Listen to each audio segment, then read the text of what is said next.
We're in Morocco with the Fikra program to meet some incredible entrepreneurs and mentor them through some of their current challenges. It's a wonderful day. I'm pumped to be chatting with Imad, the founder of Oudad Outdoor Clothing.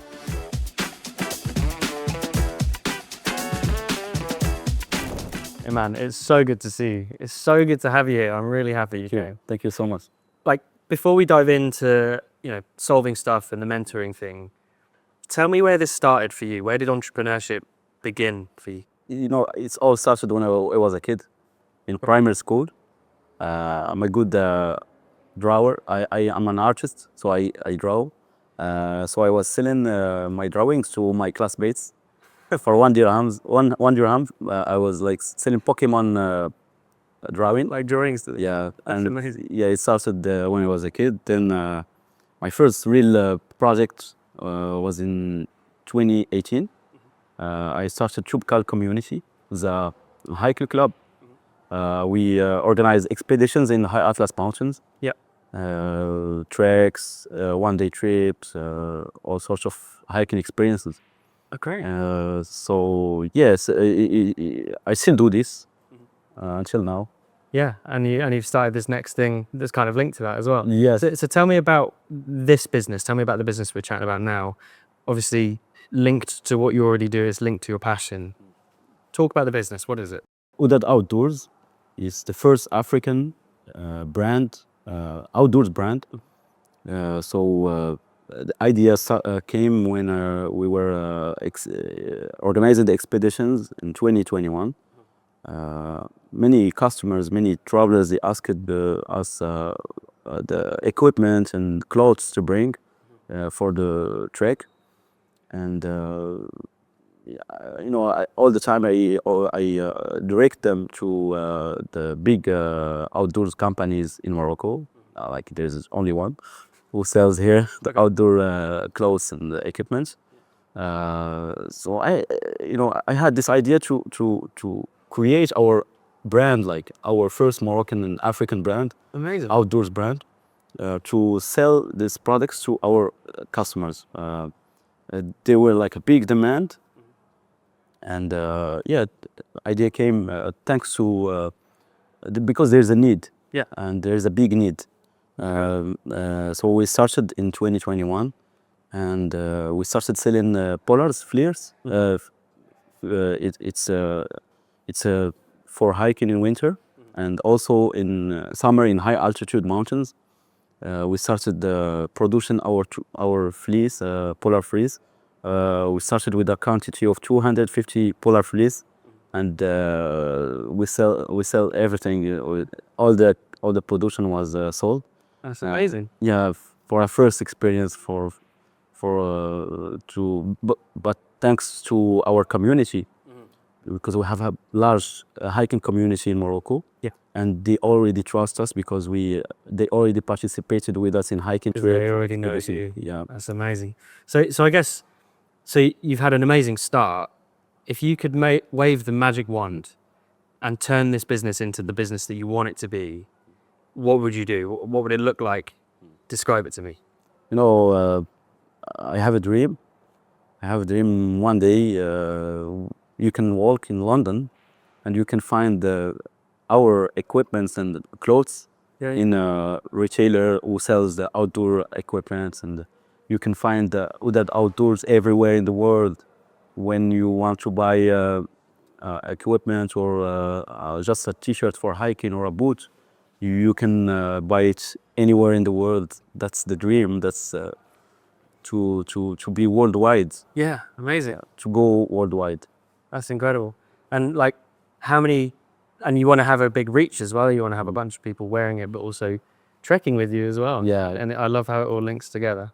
Yes. So that's where you want it to get. You want to have this really big reach. What's currently stopping you? Currently stopping you from getting there, or from what's the thing holding you back right now?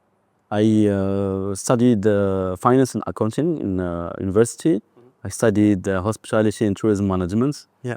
But I'm not an expert in textile and clothing industry. Right, got it. So I lack this expertise in this industry, and I really need mentorship to develop the business and to make something really special and go really scale the project. So I need also supplier, a really reliable supplier to make like really high quality products. Because the quality is something really important to be to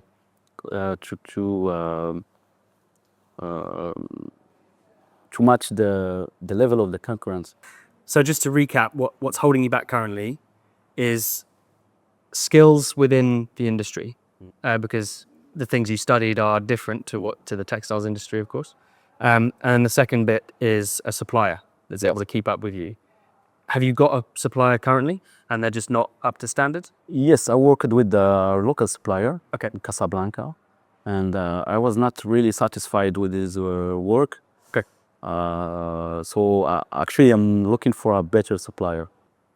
There's a bunch of stuff going on there, and I think the bit that excites me the most is that you're super close. This is quite a quick solve, because once you get this over the line, you've got this incredible growth available to you. And then all of it comes is, your ability to market, your community can buy more from you. We just need to figure out how to get more from them. So the first bit I want to tackle is around the mentor, or having somebody with that skill set. Now, most businesses will hire in somebody and they'll spend a bunch of money in the hope that it solves the problem. The risk is that you spend a bunch of money and it doesn't solve the problem.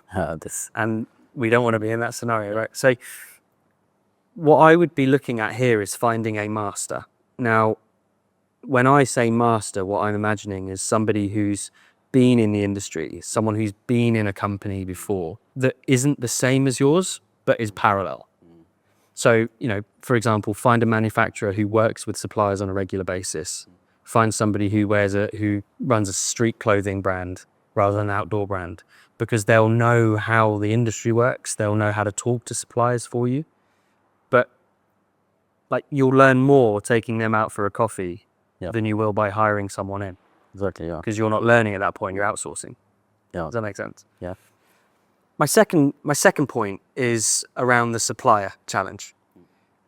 Whose responsibility is it to make sure the supplier is bought into your business? It's mine. It's my responsibility. Yeah. Because if you think about a supplier's business model of any industry, you're one of many businesses that they have to work with. They get to work with, maybe have to.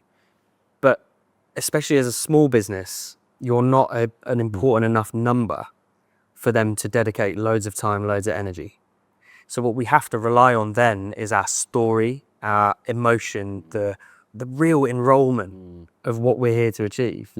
And talking to you about your business of, you've clearly got such a huge passion for this stuff, and you're creating this because your country doesn't have it, right? And you're creating this incredible thing.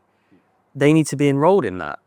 And I think when you sit across the table or across the couch from someone, the passion is instant. Across an email to a supplier, it's a very different game. So my point around suppliers is that they need to be as bought into your business as you do. Because when you don't have the huge numbers to put through their business, like some of the big ones do, you have to rely on your why. And every business has a why.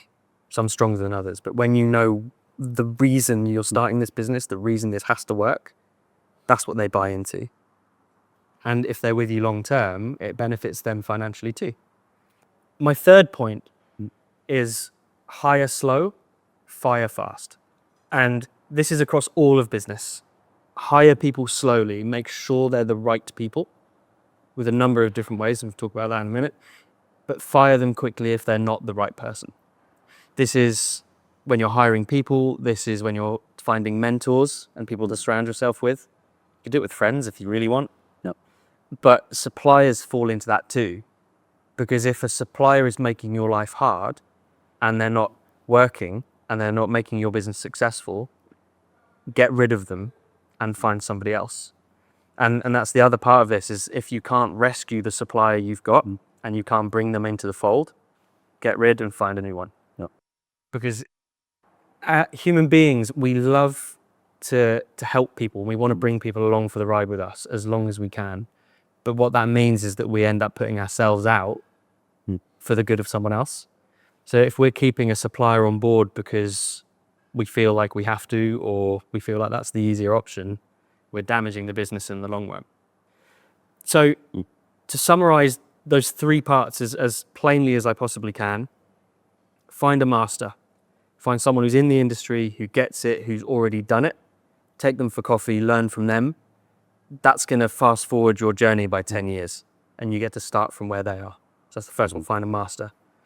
The second one, get your suppliers involved in the business. Get them to fall in love with your business, fall in love with your why, fall in love with the story. And the third one, hire slow and fire fast. Because if you just have people involved that aren't helping you, they're destroying the business. You want to find the people that really, really light you up. If you want to make the impact that I know you do, like, you need to make some serious cash to be able to massively have this positive social impact that you're so passionate about. If you've got people that are making your life harder, get rid of them. Yeah, got it. Is that okay? Yeah, clear, it's clear. Imad, Yes. thank you so much for coming in. Thanks It's been so an much. absolute pleasure chatting. It was a great pleasure. Thank you. I love your business so much. Thank you. But I am super excited about your business. I do. I'm going to buy everything.